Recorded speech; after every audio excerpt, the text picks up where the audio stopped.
اور نبی کریم صلی اللہ علیہ وسلم نے ایک حدیث میں فرمایا الدین النصیحہ، دین نام ہی خیر خواہی کا ہے کہ دوسرے کے لیے، اور نصیحت کس کے لیے؟ تمام مسلمانوں کے لیے، تمام انسانوں کے لیے۔ اور یہ جو میں نے حدیث میں آپ کو سنائی کہ مسلمان وہ ہے کہ جس کے ہاتھ سے اور زبان سے دوسرے مسلمان محفوظ رہیں، دوسری احادیث کی روشنی میں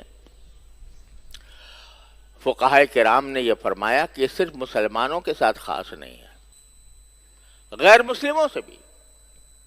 جو ہمارے ساتھ ہمارے پاس امن سے رہ رہے ہیں اور ہمارے ساتھ معاہدے کے تحت رہ رہے ہیں، وہ بھی اسی حکم میں داخل ہیں۔ یہاں تک لکھا ہے فتاوی عالمگیریہ میں کہ اگر کسی غیر مسلم کو، چاہے وہ یہودی ہو، نصرانی ہو، بت پرست ہو، کوئی ہو، اس کو کافر کا لفظ اپنے لیے اچھا نہ لگتا ہو، وہ کافر کا لفظ کو برا سمجھتا ہے، اس کا دل ٹوٹتا ہے کافر کا لفظ استعمال کرنے سے، تو فتاوی عالمگیریہ میں لکھا ہے کہ کسی ذمی کو جو ہمارے ملک میں رہتا ہے امن کے ساتھ، اس کو کافر کہنا بھی جائز نہیں ہے، اس کا جو مذہب ہے اس کی طرف منسوب کرو، یہ یہودی ہے، یہ نصرانی ہے، یہ بت پرست ہے، یہ بدھ مذہب کا ہے، یہ ہندو ہے، اس نام سے کہو۔ لیکن اگر اس کو کافر کا لفظ اچھا نہیں لگتا اور وہ کافر کے لفظ سے اس کی دل آزاری ہوتی ہے، تو فتاوی عالمگیریہ میں لکھا ہے کہ وہ کافر کا لفظ بھی اس کے لیے استعمال کرنا جائز نہیں۔ تو جو غیر مسلم ہمارے ساتھ معاہدے کے تحت رہ رہے ہوں تو وہ بھی اسی حکم میں داخل ہیں کہ ان کو کوئی تکلیف پہنچانا یہ اسی طرح ناجائز ہے جیسے کسی مسلمان کو تکلیف پہنچانا۔ کیوں؟ اس لیے کہ حدیث میں، قرآن و حدیث سے یہ معلوم ہوتا ہے کہ جو لوگ غیر مسلم ہمارے ملک میں رہتے ہیں اور معاہدے کے تحت رہتے ہیں، چاہے وہ مستقل رہتے ہوں، چاہے عارضی طور پر ہم سے ویزا لے کر آئے ہوں، ان کو اصطلاح میں مستأمن کہا جاتا ہے یا معاہد کہا جاتا ہے، تو ان کا بھی یہ حکم ہے کہ ان کو کوئی تکلیف پہنچانا، ان کو کوئی سلامتی کے خلاف ان سے کوئی بات کرنا، یہ بھی ناجائز ہے۔ یہاں تک کہ رسول کریم صلی اللہ علیہ وسلم نے ارشاد فرمایا ایک حدیث میں کہ یہ جو غیر مسلم ہیں جو ہمارے ساتھ رہتے ہیں، اگر ان کا ذمہ، یعنی اس کی ذمہ داری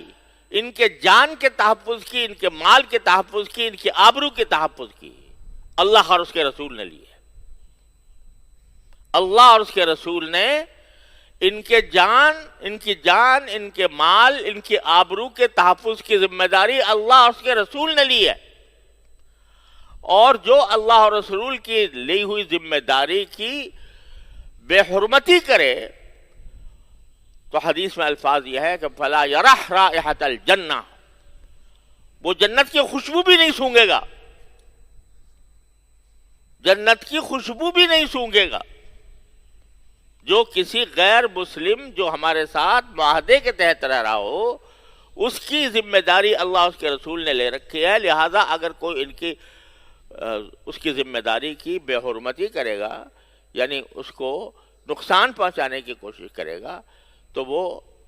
جنت کی خوشبو بھی نہ سونگھے، حدیث میں الفاظ یہ ہیں۔ اور یہ فرمایا کہ جنت کی خوشبو بھی نہ سونگھے، جبکہ جنت کی خوشبو 50 سال غالباً ہے، مجھے ذرا شبہ ہو رہا ہے، 50 سال کی مسافت سے سونگھی جا سکتی ہے جنت کی خوشبو،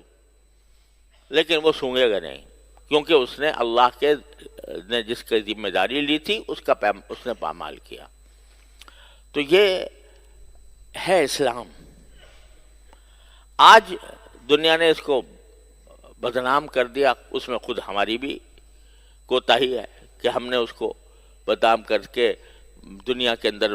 مشہور ہو گیا کہ دہشت گردی کا ملک ہے، یہ دوسرے کے عدم برداشت کا ملک ہے، عدم رواداری کا وہ مذہب ہے. یہ سب اسلامی تعلیمات کے بالکل برعکس